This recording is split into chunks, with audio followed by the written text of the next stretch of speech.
오늘은 느헤미야서를 보지 않고 오늘 누가복음 말씀을 보겠습니다. 누가복음 3장 1절 6절 말씀을 오늘 절기설교를 준비해서 오늘은 느헤미야를 보지 않고 누가복음 말씀을 보겠습니다. 제가 1절부터 6절까지 말씀을 봉독하면 여러분들은 아멘으로 화답하고 자리에 앉으실 수 있기를 바랍니다. 제가 읽겠습니다. 디베르 왕제가 통치한 지 15해 곧 본디오 빌라도가 유대 총독으로 헤롯이 갈릴리의 분봉왕으로 그 동생 빌립이 이두레와 드라고니 지방의 분봉왕으로 루사니아가 아빌레네의 분봉왕으로 안나스와 가야바가 대제사장으로 있을 때 하나님의 말씀이 빈들에서 사가랴의 아들 요한에게 임한지라. 요한이 요단강 부근 각처에 와서 죄사함을 받게 하는 회개의 세례를 전파하니 선지자 이사야의 책에 쓴 바 광야에서 외치는 자의 소리가 있어 이르되 너희는 주의 길을 준비하라. 그의 오실 길을 곧게 하라.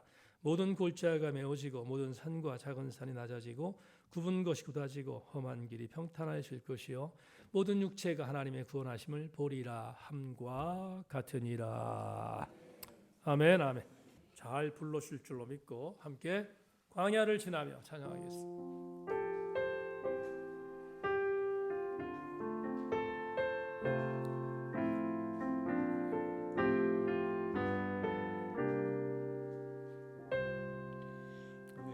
나를 깊은 어둠 속에 홀로 두시는지 어두운 밤은 왜 그리 길었는지 나를 고독하게 나를 낮아지게 세상 어디도 기댈 곳이 없게 하셨네. 광야에 서 있네.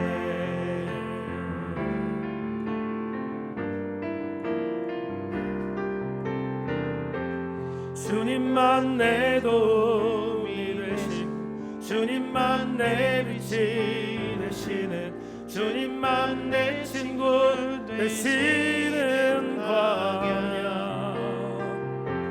주님 손 놓고는 단 하루도 살 수 없는 곳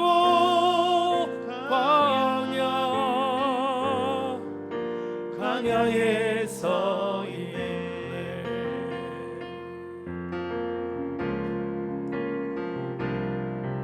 왜 나를 깊은 어둠 속에 홀로 두시는지 어두운 밤은 왜 그리 길었는지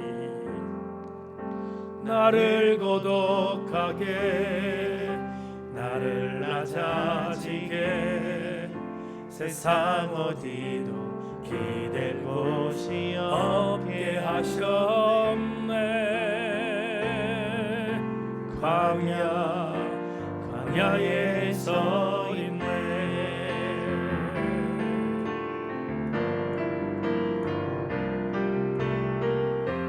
주님만 내 도움이 되시고 주님만 내 빛이 되시는 주님만 내 친구 되시는 광야.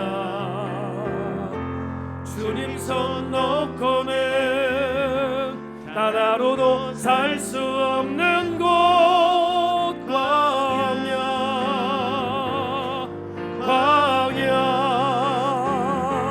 주께서 나를 사용하시려 나를 더 정결케 하시려 나를 택하여 보내신 그곳 광야. 성령이 내 영혼을 다시 나게 하는 곳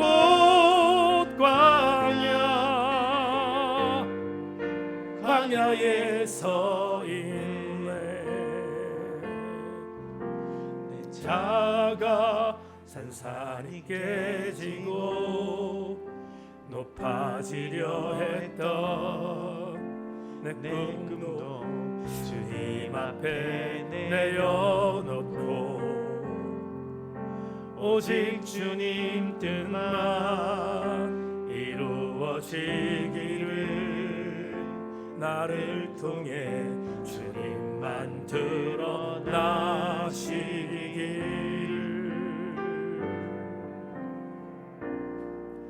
광야를 지나며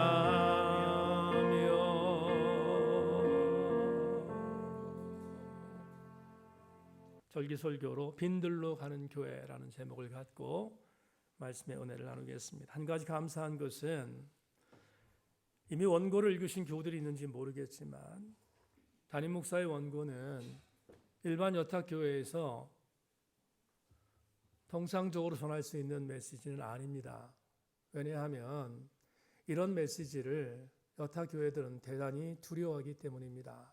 그렇지만 하나님께 감사한 것은 이런 설교를 준비하고 이런 설교를 들을 수 있는 귀를 열어주신 우리 교회에 감사하고 더불어서 이런 설교를 통해서 영적으로 도전받을 수 있는 여백을 주신 것이도 감사한데 이런 여러 가지 감사가 오늘 말씀을 듣고 난 뒤에 여러분 모두에게 임하기를 다시 한번 주의 이름으로 축원합니다. 오늘은 506주년 종교개혁주일입니다. 종교개혁주일이라는 이 단어가 이전에는 대단히 보람스럽고 자랑스럽게 여겨졌지만 21세기를 들어서면서 왠지 모르게 종교개혁주일이라는 단어가 오면 매우 두려워지는 것이 사실입니다. 이유는 우리 개신교회가 도리어 개혁의 대상이 되었다는 비난 여론 때문입니다. 한편으로 한국교회를 섬기는 목사로서 한국교회가 골든타임을 잃어버린 것은 아닌가 하는 생각이 들어 대단히 염려스럽고 안타까운 것은 사실이지만 그럼에도 불구하고 1년에 한 번이 있는 종교개혁주의를 그냥 지나갈 수 없어서 오늘 아프지만 그러나 아픈 것 가운데서 성숙해질 것을 기대하며 오늘 절기설교를 준비했습니다. 개신교회라는 이 단어는 영어 프로테스탄티즘이라는 단어의 번역이고 더 프로테스탄트라는 단어를 번역한 내용일 수 있습니다. 한국말로 번역하면 저항하는 운동 정도로 해석할 수 있습니다. 16세기에 절대 종교적 권력이었으며 정치 권력이었던 중세 캐톨릭이 교회답지 않은 교회로 타락하고 그리고 정말 말도 안 되는 성경을 왜곡하고 하는 그런 정말 왜곡된 중세 교회를 다시 한번 회복시키기 위해서 젊은 사제들, 그 젊은 평신도들이 일어났던 운동, 그게 바로 종교개혁이기에 프로테스탄트, 저항하는 운동이라는 말은 대단히 적절하다고 생각합니다. 이것을 알기에 매년 10월 마지막 주가 되면 한국교회는 종교개혁주일로 지키고 있습니다. 1517년 10월 31일 날 젊은 사제였던 마틴 루터가 독일의 비텐베르크 성당 정문에 95개의 교황권에 반대하는 슬로건을 내걸고 교회 개혁을 외친 것이 바로 오늘 종교개혁의 효시가 되어 한국교회는 10월 마지막 주간을 종교개혁주일로 지키고 있습니다. 나름대로 역사관을 갖고 있는 목회자들은 아파하며 종교개혁주의를 지킵니다. 그러나 전혀 역사적인 의식을 개념치 않는 수구적인 사람들은 종교개혁주의를 그냥 넘어갑니다. 왜냐하면 긁어부스럼을 만들지 않기 위해서입니다. 그럼에도 불구하고 오늘 여러분의 담임 목사는 이 한 편의 설교를 통하여 한국교회가 완전히 변화되고 올곧게 설 것이라고 믿지 않습니다. 그렇지만 오늘 설교를 준비한 이유는 적어도 우리 새인교회 성도들은 종교개혁주의를 맞이하여 이 설교의 내용을 갖고 진면교사 혹은 반면교사를 삼아야 할 내용이 있기에 물러서지 않고 오늘 아프지만 설교를 준비했습니다. 사랑하는 교우 여러분, 오늘 지금부터 여러분과 나눌 누가복음 3장에 있는 본문을 통하여 여러분에게 말씀이 접목되면 주저하지 말고 아멘하기를 소망하고, 더불어 그 말씀을 내 것으로 만들어서 종교개혁주의 말씀이 그 어느 때보다도 여러분에게 강력한 레마의 말씀으로 작용되기를 다시 한번 주의 이름으로 부탁합니다. 오늘 본문은 6절까지 읽었지만 원래는 20절까지 읽어야 합니다. 왜냐하면 본문 20절까지가 한 단락으로 볼 수 있기 때문입니다. 누가복음 3장 1절부터 20절까지 말씀은 그 유명한 세례 요한의 설교문입니다. 그는 성령의 은혜로 하나님의 사역자로 부름 받은 뒤 요단강에 나와서 수많은 사람들에게 세례를 베풀기 앞서 본문을 설교했습니다. 회개를 강조하고 예수 그리스도를 증거하고, 그리고 절대로 규모 없는 삶을 살지 말고 있는 것 가지고 만족하라는 설교를 오늘 본문을 통하여 제시하고 있습니다. 그런데 오늘 여러분에게 읽은 이 본문 1절부터 6절은 우리가 주목해야 할 내용이 있어서 오늘 본문 텍스트로 정했습니다. 1절을 보겠습니다.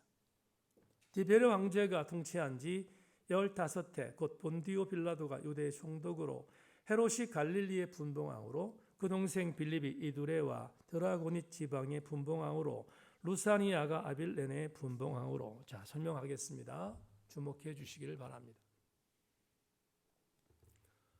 본문 1절은 시대적 배경을 로마의 황제 티베리우스의 재위 15년이 지난 후라고 본문은 제시하고 있습니다. 세계사 역사를 통하여 우리가 알고 있지만 로마의 황제 티베리우스는 AD 14년에 로마의 황제로 등극했습니다. 본문 1절은 그렇게 추후 14년에 등극한 티베리우스가 재위한 지 15년이 됐다고 하니까 어림잡아 AD 29년쯤으로 추론하면 큰 오류가 없을 것 같습니다. 주 29년을 배경으로 한 본문, 이때 정치적 구도를 한번 살펴보겠습니다. 로마의 황제는 티베리우스입니다. 그가 15년을 통치했습니다. 그런데 로마의 속국이었던 팔레스타인, 이스라엘이 포함되어 있는 팔레스타인의 정치적인 구도는 어땠는가? 우리가 아는 것처럼 본디오 빌라도, 폰티우스 파일라타라고 하는데, 본디오 빌라도는 그가 팔레스타인의 총독으로 부임을 했습니다. 부임하고 주후 26년부터 37년까지, 어떤 이는 36년이라고 합니다마는 주 26년부터 36년까지 팔레스타인의 총독으로 섭정했습니다. 그런데 그 사람은 로마 사람이니까 유대인들의 성향을 잘 몰랐던 이유로 유대인들의 종교적인 여러 가지 일까지 포함하여 분봉왕이 필요했습니다. 그래서 여러분 잘 아시는 헤롯이 분봉왕의 역할을 감당했는데, 분봉왕 헤롯은 본인만 왕으로 있었던 것이 아니라 오늘 본문에 기록되어 있습니다마는 그의 동생 빌립, 헤롯 빌립이라고 하죠. 헤롯 빌립은 오늘 우리가 일반적으로 아는 레바논 지역입니다. 우리 오늘로 얘기하면 레바논인데, 레바논 지역의 이두레와 그리고 드라고닛 지역을 통치했고, 그의 또 다른 동생이었던 루사니아는 지금의 요르단 쪽에 다마스커스를 중심으로 한 요르단 쪽에 있는 그런 지역을 통치했던 분봉왕으로 본문이 기록하고 있습니다. 그러면 이렇게 생각할 수 있습니다. 정치적인 구도 다시 한번 정리하겠습니다. 로마의 황제는 티베리우스, 그리고 팔레스타인의 총독은 본디오 빌라도, 그리고 분봉왕 3명, 헤롯과 헤롯 동생들 2명이 정치적 구도를 갖고 팔레스타인 지역을 지금 통치하고 있다고 여러분 이해하시면 됩니다. 유대 종교 권력에 대한 부분을 한번 점검해 보겠습니다. 유대 종교 권력에 대해서 오늘 본문 2절 전반절에서 이렇게 말하고 있습니다. 안나스와 가야바가 대제사장으로 있을 때. 그러면 안나스와 가야바가 유대 종교의 지도자로 이 당시에 활동했다라고 해석할 수 있습니다. 여러분, 안나스가 누구죠? 사내들인 종교 지도자 중에 가장 높은 서열이었었던 대제사장이고, 이 대제사장의 뒤를 이어서 보통 안나스를 6년부터 15년까지 제위했다고 보거든요. 6년부터 15년 동안 대제사장으로 사역했던 안나스가 물러나고 그의 사위였던 가야바가 통치합니다. 그러니까 안나스와 가야바는 오늘 본문 누가복음 3장의 시대적 배경에 활동하던 유대 종교의 최고 권력자들이었다라고 여러분들이 해석하시면 되겠습니다. 제가 오늘 왜 이렇게 본문 1절을 자세하게 설명했는가 이유가 있습니다. 이런 정치적, 종교적 구도를 갖고 있었던 이때 말 그대로 혜성같이 나타났던 하나님의 사람이 본문에 있기 때문입니다. 오늘 본문 2절 후반절 여러분 자막 보십시오. 하나님 말씀이 빈들에서 사가랴의 아들 요한에게 임한 줄. 한번 더 읽겠습니다. 하나님 말씀이 빈들에서 사가랴의 아들 요한에게 임했다. 혜성같이 등장한 인물은 세례 요한입니다. 여러분, 오늘 저는 2절에 오늘 설교의 가장 중요한 포인트를 갖고 지금부터 이 내용을 해석하기를 원합니다. 좀 전에 말씀드린 것처럼 정치적으로나 종교적으로나 어떤 상황이든 간에 지금 이 시기에 여기에 종교적으로 정치적으로 누군가가 뭔가를 개혁시킬 수 있는 상황은 절대 아니었음을 전제합니다. 그런데 바로 이때 세례 요한이 등장합니다. 무대 위로 올라섰습니다. 범접할 수 없는 정치, 견고했던 종교적인 틀이 있었던 바로 이때 이 무시무시한 상황들을 개혁시키는 혜성 같은 인물 세례 요한이 등장한 것입니다. 그런 설교를 준비하다 이 혜성같이 등장했던 세례 요한의 등장을 보면서 울컥했던 문구가 있습니다. 그 문구는 오늘 설교 제목입니다. 여러분, 세례 요한이 있었던 장소입니다. 세례 요한이 있었던 장소는 빈들입니다. 빈들.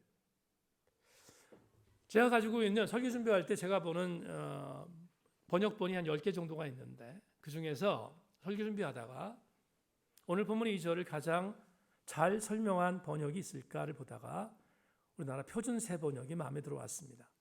표준 세번역 읽겠습니다. 제가 안나스와 가야바가 대제사장으로 있을 때 하나님 말씀이 광야에 있는 사가랴의 아들 요한에게 내렸다. 제가 이 구절에 전율하는 이유가 있습니다. 제가 이 구절에 감동이 되는 이유가 있습니다. 왜냐하면 에레무스라는 이 단어, 광야라는 단어가 눈에 띄었기 때문입니다. 여러분, 조금 전에 설명했습니다. 당시 본디오 빌라도는 가이사라에 있는 으리으리한 총독관저에 살고 있습니다. 헤롯은 본인이 절대로 다른 사람들이 침입할 수 없을 정도로 요새를 만들었던 요새인 헤롯 궁궐에 있습니다. 종교 지도자의 최고의 지도자였던 안나스와 가야바는 으리으리한 헤롯 성전 안에 살고 있습니다. 여기는 아무나 갈 수 없는 곳입니다. 주 1세기 오늘 본문의 배경이 되는 바로 이때 누구든지 다 동경하는 장소가 바로 그곳이었습니다.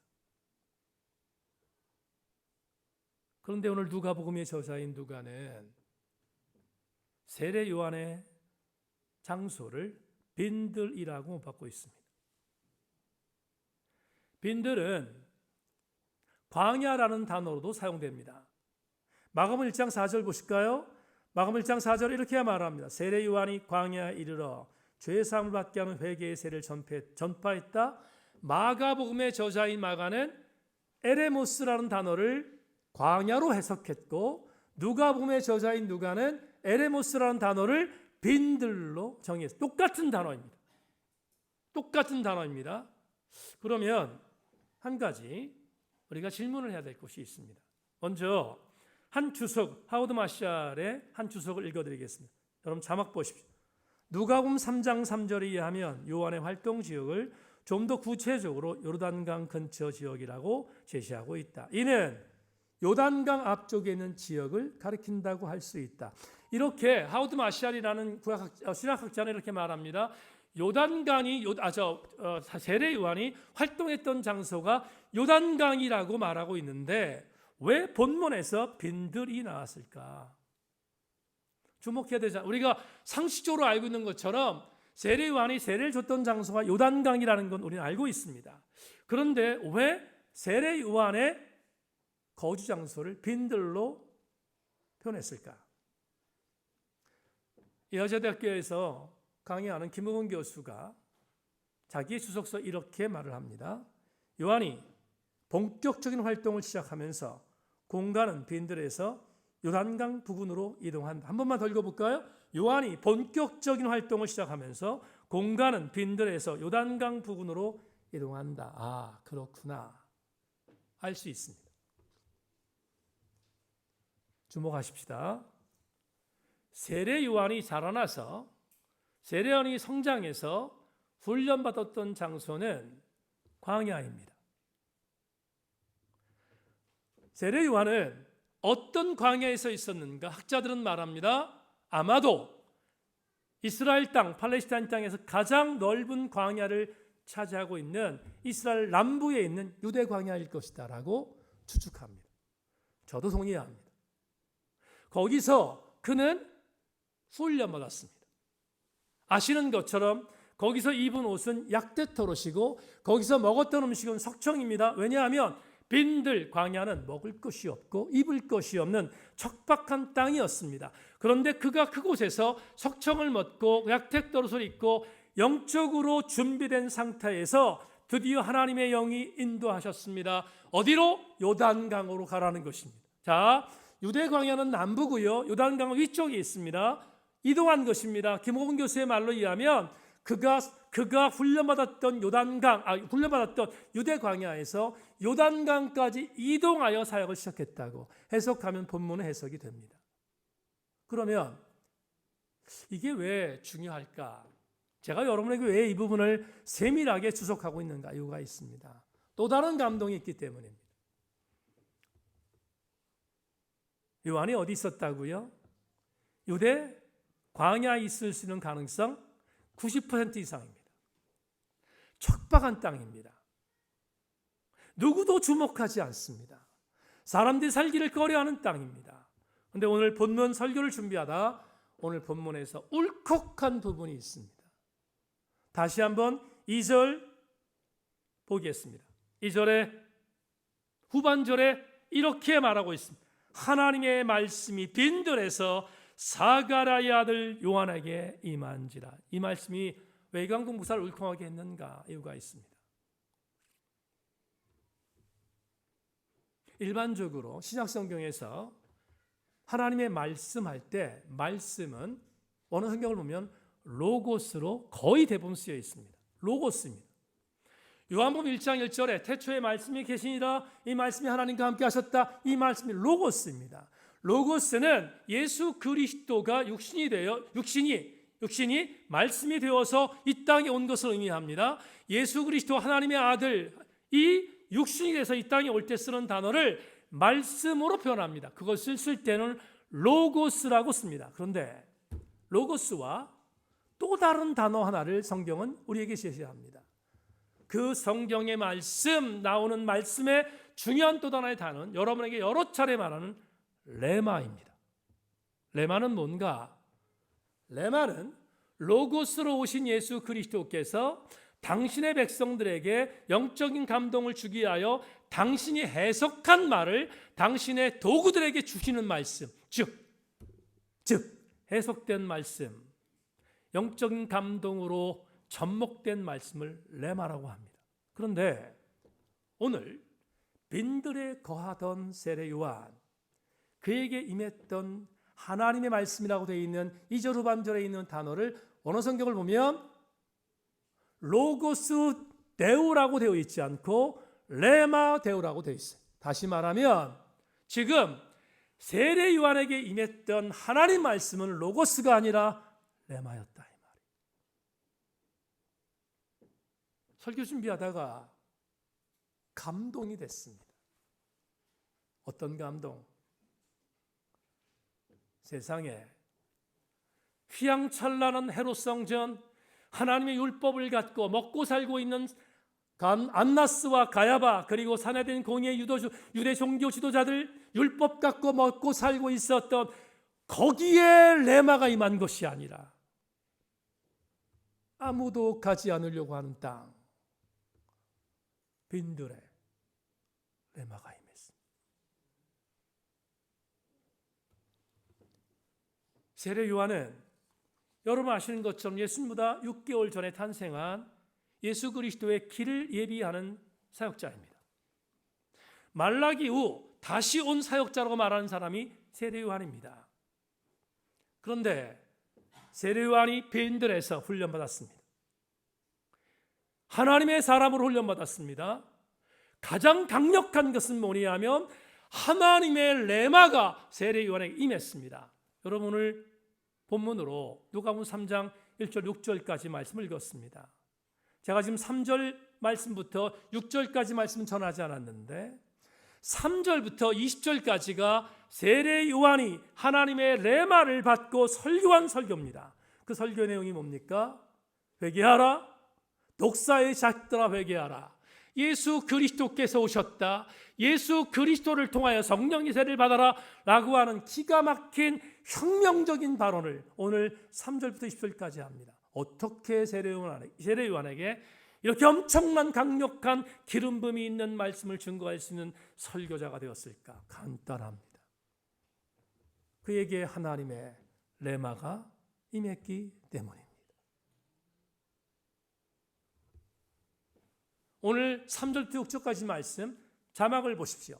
요한이 요단강 부근 각처에 와서 죄사함을 받는 회개의 세례를 전파하니 선지자 이사야의 책에 쓴 바 광야에서 외치는 자의 소리가 있어 이르되 너희는 주의 길을 준비하라, 그 오실 길을 곧게 하라. 모든 골짜기가 메워지고 모든 산과 작은 산이 낮아지고 굽은 것이 곧아지고 험한 길이 평탄해질 것이요 모든 육체가 하나님의 구원하심을 보려 함과 같으니라.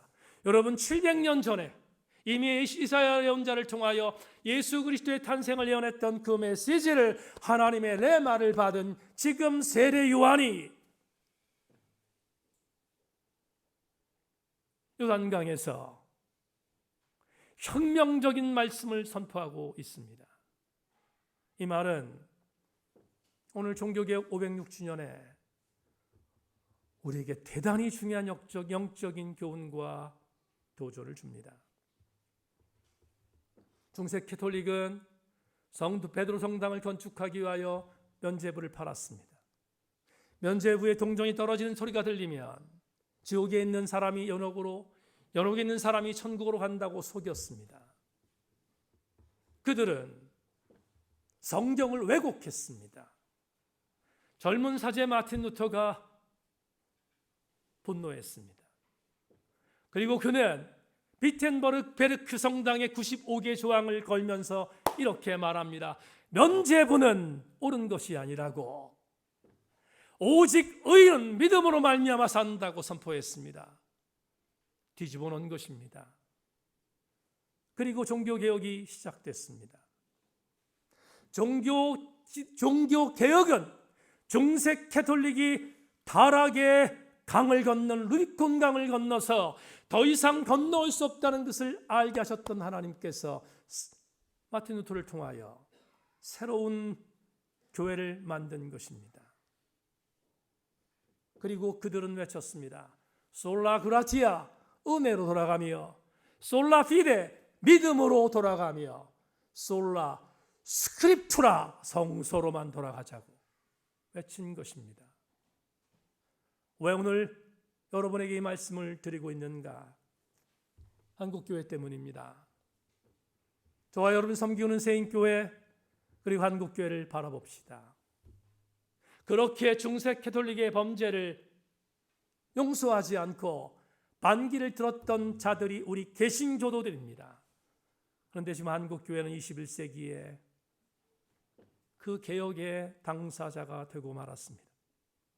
왜 한국교회는 1517년에 그렇게 반기를 들고 나왔던 아름다운 교회가 이렇게 변질되었을까? 질문하지 않을 수 없습니다. 수많은 교회가 이것을 두려워합니다. 밝히면 교회가 어렵기 때문입니다. 그러나 세인교회 성도들이여 명심하십시오.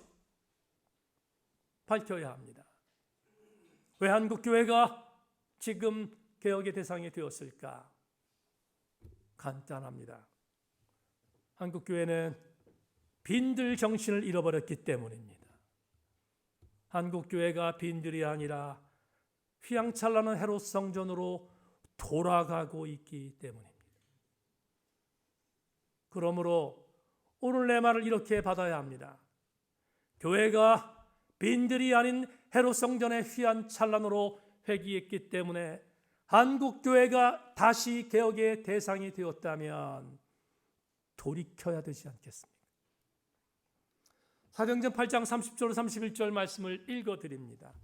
빌립이 달려가서 선지자 이사야의 글 읽는 것을 듣고 말하되 읽는 것을 깨닫느냐? 대답하되 지도해 주는 사람이 없으니 어찌 깨달을 수 있느냐 하고 빌립을 청하여 술에 올라 같이 앉으라 하니라. 여러분, 빌립 집사가 예루살렘 스데반 집사의 핍박 때문에 쫓겨났습니다. 하나님이 모셨습니다. 그리고 예루살렘에서 56km 북쪽에 떨어져 있는 사마리아로 돌아갔습니다. 사마리아에 수많은 역사를 나타냈습니다. 그런 어느 날 주의 성령께서 빌립에게 오셨습니다. 빌립아, 너 지금 가사로 내려가라. 가사, 성경은 가사로 되어 있는데 그 가사는 지금 이스라엘이 폭격하고 있는 가자입니다. 가자로 내려가라는 것입니다. 여러분, 예루살렘에서 가사는 남쪽으로 96km 정도 떨어져 있습니다. 그러면 사마리아에 사역하고 있었던 빌립이 가사로 내려가려면 약 150km를 걸어서 이동해야 합니다. 순종합니다. 가사로 내려갔습니다. 왜 하나님께서 나에게 가사로 내려가라 했는지 알게 되었습니다. 가사에 내려간 척박한 땅에 있었던 빌립에게 저쪽에서 보니 마차를 타고 어떤 사람이 오고 있습니다. 보니까 그 사람은 성경을 들었습니다. 책을 들었는데 성경이었습니다. 여기서 여러분에게 한 가지 교훈하겠습니다. 어떤 성경을 들었는가? 잘 들으십시오. 당시 로마의 속국은 팔레스타인뿐만이 아니었습니다. 갈라디아, 마케도니아, 밑으로 밑에 있는 아프리카의 북쪽까지 전부가 로마의 속국이었습니다. 그런데 로마의 속국이라는 것은 전제가 있습니다. 로마의 속국은 로마어가 국제어가 아니라 통용어가 아니라 당시 국제였던 헬라어가 통용어였습니다. 그러니까 로마가 통치하는 모든 나라들은 로마어도 썼지만 헬라어가 오늘날 영어 같은 언어였다는 것을 전제해야 합니다. 헬라어가 국제어였습니다. 에티오피아의 사람들도 헬라어에 능통했습니다. 그런데 어느 날 헬라어에 능통했던 이 사람이 성경을 보게 되었습니다. 누군가 에티오피아의 여왕 간다게라는 사람의 국고를 맡은 내시입니다. 이 사람이 성경을 봤습니다. 성경이 어떤 성경이냐 하면 본인이 읽을 수 있는 성경입니다. 왜 성경 읽을 수 있냐면 여러분 보통 구약 성경은 히브리어로 되어 있기 때문에 히브리어 모국어를 모르는 사람들은 읽을 수 없는데 그 성경은 헬라어로 되어 있습니다. 헬라어. 여러분, 디아스포라 유대인들이 이스라엘 떠나서 전 세계로 흩어졌습니다. 거기서 시간을 보내다가 2세가 났고 3세가 났습니다. 지금 미국의 고표들이 그런 것처럼 2세대, 3세대는 모국어가 히브리어인데 히브리어를 못 읽습니다. 왜냐하면 그들은 헬라어가 공통어였기 때문입니다. 그러니 1세대의 부모들이 걱정됩니다. 유대인의 가장 정신적인 지주였던 성경, 히브리어 성경을 읽을 수가 없습니다. 안 되겠다 생각했습니다. 안 되겠다. 우리 히브리어로 되어 있는 성경을 헬라어로 번역해서 헬라어 성경을 보급해야지 우리 히브리 사람들 아니면 여러분 유대인들이 절대로 신앙을 버리지 않겠구나 생각을 했습니다. 그래서 각성한 70명의 장로들이 헬라어로 된 성경을 헬라어로 된 말로 유대인 성경을 번역했습니다. 그걸 셉투아진트 70의 역이라고 합니다. 그 70의 역을 번역했습니다. 그리고 속국에 보냈습니다. 어느 날 갑자기 내시가 그 성경을 읽은 것입니다. 헬라어로 되어 있으니까 읽었습니다. 읽다 보니 유대인의 하나님이 궁금해졌습니다. 그리고 그런 결심했습니다.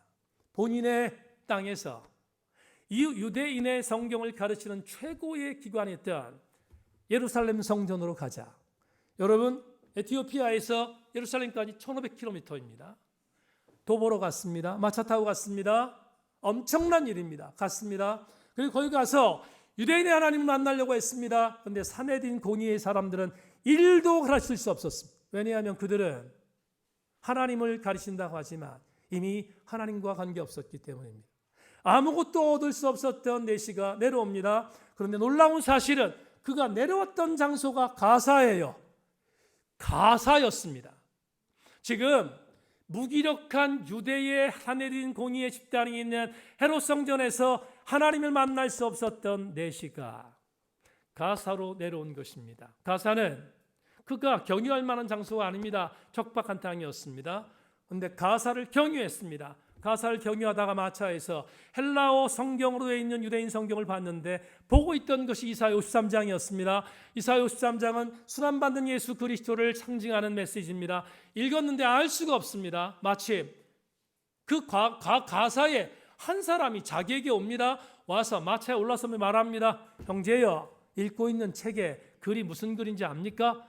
그러자 내시가 말합니다. 가르쳐주는 사람이 없으니 어찌 알 수 있습니까? 당연하겠지요. 가르쳐주는 사람이 없는데 어떻게 알 수 있습니까? 그러자 빌립이 말합니다. 제가 알려드립니다. 그리고 그는 이사야 53장에 있는 이 순환받는 종이 예수 그리스도인 것을 증거했습니다.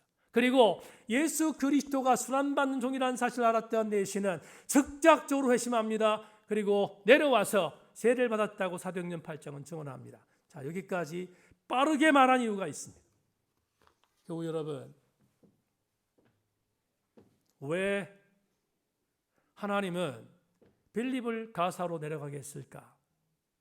왜 하나님은 에티오피아로 낙향하는 내시를 가사를 경유하여 내려가게 만들었을까? 광야는 다른 말로 빈들입니다. 내시는 하나님의 레마를 알고 있었던 빌립을 만났고 하나님의 레마를 내시에게 전해주자 하나님의 레마를 받았던 내시는 변화하여 에티오피아 복음화의 선구자가 되었습니다. 여러분에게 이 아침 전율하는 말씀을 드리고 싶습니다. 사랑하는 교우들이여, 하나님의 레마는 헤롯 성전에 없습니다. 하나님의 레마는 빈들에 있습니다. 오늘 우리가 주목할 것이 있습니다. 한국교회는 빈들 정신으로 돌아가야 합니다. 우리 교회도 빈들 정신으로 돌아가야 합니다. 헤롯 성전과 같이 의리의리한 성전에 하나님의 레마는 존재하지 않았습니다. 척박한 땅, 먹을 것이 없고 입을 것이 없고 먹을 물이 없었던 그 땅, 누구도 가기 싫어하지만 누구도 거기를 기피하지만 그 땅에 있는 자에게 하나님의 레마가 임했습니다. 오늘은 종교개혁주일입니다. 그러나 또 하나의 비극적인 날이 되었습니다. 1년 전 이태원에서 수많은 젊은이들이 목숨을 잃었던 날이 오늘입니다. 저는 1년 전 이태원에서 수많은 젊은이들이 목숨을 잃은 그날을 기억하고 아파하며 애도하며 안타까워합니다. 다시는 이 땅에 이런 비극이 일어나서는 안 될 것입니다. 할로윈 데이가 무슨 날입니까? 할로윈 데이는 20세기까지 한국에서 사용되지 않았습니다.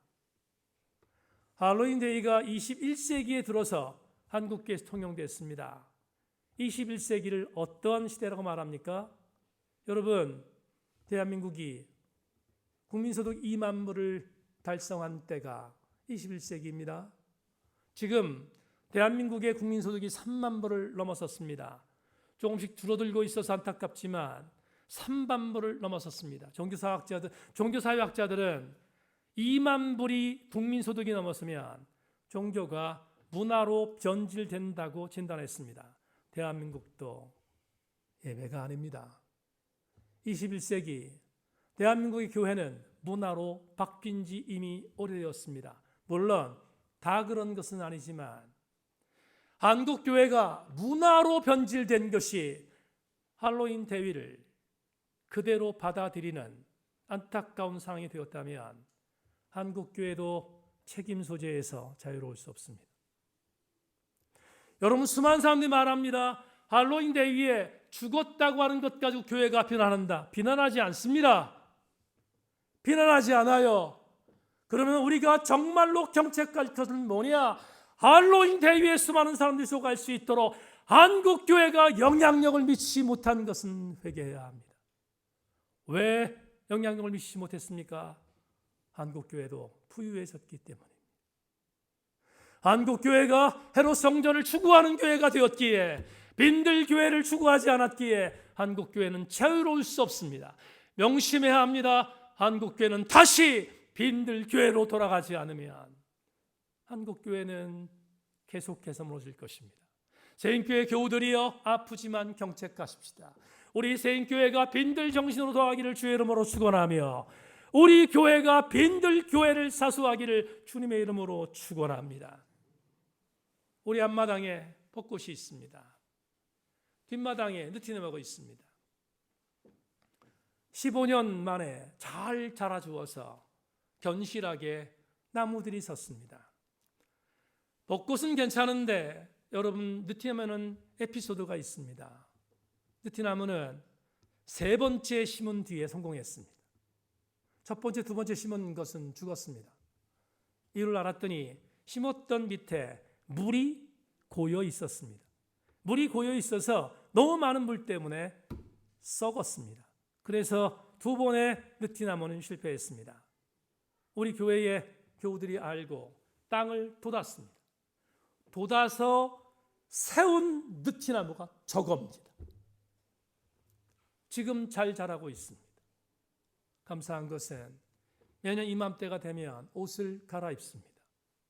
예쁘게. 갈 때 그냥 가지 말고 보고 가시기를 바랍니다.